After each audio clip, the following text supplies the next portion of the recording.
V9 న్యూస్కి స్వాగతం. ఇప్పుడు హెడ్లైన్స్. విశాఖ ఎయిర్పోర్టు వద్ద ఉన్న కాకాని నగర్లో గ్రామదేవత సత్తమ్మ తల్లి పండుగ వేడుకలు ఘనంగా జరిగాయి. భక్తులు కోలాటంగా ఎక్కువ సంఖ్యలో దర్శనానికి పాల్గొన్నారు. ఈ యొక్క అమ్మవారు పురాతనమైనదని, ఎయిర్పోర్ట్లో ఉండేదని ఆలయ అధ్యక్షుడు రామకృష్ణ తెలియజేశారు. ప్రతి సంవత్సరం మార్చి నెలాఖరు వచ్చే ఆదివారంలో ఈ యొక్క పండుగ 3 రోజుల పాటు ఘనంగా చేస్తామని, భక్తులు పెద్ద ఎత్తున పాల్గొంటారని తెలియజేశారు.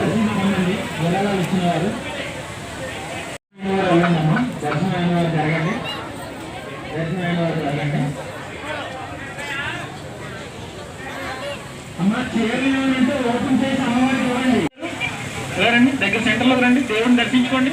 అమ్మవారికి ఎదురుగా నిల్చోండి. అత్తయ్య గారు రండి, దగ్గర సెంటర్లోకి రండి, దేవుడిని దర్శించుకోండి. అమ్మవారికి ఎదురుగా నిల్చోండి. అత్తయ్య గారు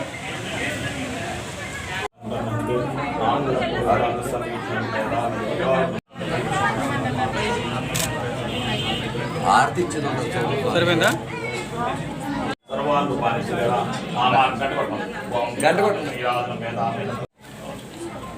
తీసా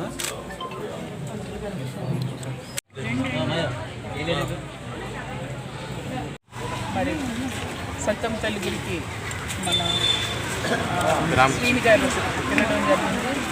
అయితే ముందుగా దీని గురించి నాకైతే పూర్తిగా తెలియకపోయినా వచ్చిన తర్వాత ఊళ్ళోకి వెళ్ళిన తర్వాత ఒక టైప్ ఆఫ్ వైబ్రేషన్స్ అనేది అమ్మవారి గుట్లో ఉన్నాయి.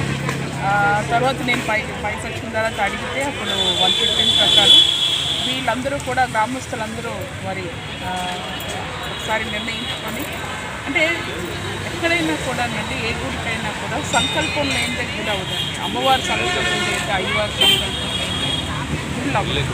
సో ఆవిడ పలికించుకొని చేయించుకుంటారన్నమాట. సో ఆవిడకి ఇక్కడ గుడి కట్టాలని చెప్పి ప్రజల్లోకి వెళ్ళి వాళ్ళ ద్వారా మరి గుడి కట్టించుకొని ఈరోజు ఇంత వైభవంగా మరి పండుగ అవుతుందంటే తప్పకుండా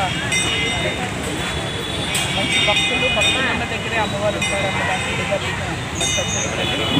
చాలా మంచి వైబ్రేషన్స్.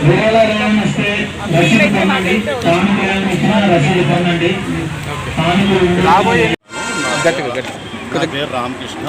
ఇక్కడ స్థానికంగా ఉంటున్నాను. చిన్నప్పటి నుంచి ఇక్కడే ఈ ఏరియా ప్రాంతంలో నివసిస్తున్నాను. అలాగే ఇక్కడ వర్క్ రీత్యా కూడా పనితీరు ఇక్కడే నేను బిల్డర్గా పనిచేస్తున్నాను.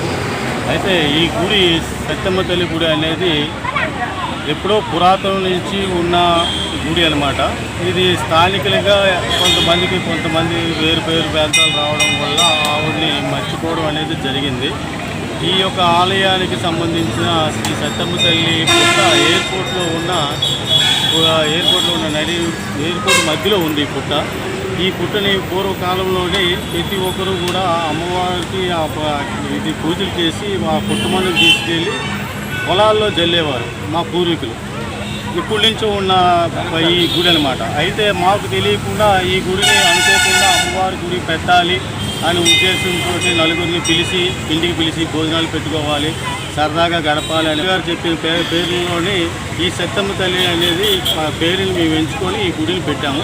గుడి పెట్టిన తర్వాత మా పెద్దవాళ్ళందరూ వచ్చి మీరు గుడి ఎలా పెట్టారు, ఈ పేరు ఎలా వచ్చింది, మీకు ఎలా తెలుసు అని మమ్మల్ని అడగడం, ప్రశ్నించడం జరిగింది. విగ్రహం అమ్మవారి గుడి ఉండాలనే ఉద్దేశంతో మేము పెట్టాము. మాకు పెద్దగా ఐడియా లేదంటే అప్పుడు వాళ్ళు చెప్పారన్నమాట, ఈ గుడి అనేది ఈ సత్తమ్మ తల్లి అనేది మనకి ఈ ఊరికి గ్రామదేవత. ఈ యొక్క పుట్ట ఎయిర్పోర్ట్లో ఉంది. ఇది ఎప్పటి నుంచో కూడా పురాతనం నుంచి కూడా ఈ వీడికి పూజలు చేస్తూ ఈ యొక్క మట్టిని తీసుకెళ్ళి పొలాల్లో జల్లి పంటలు పండించేవారు. రాను జనాలు పెరిగేటప్పుడు అమ్మవారిని ఆ యొక్క ఎయిర్పోర్ట్లో ఉండిపోవడం వల్ల పూజలు జరగకుండా వదిలేయడం జరిగింది అని చెప్పడం జరిగింది.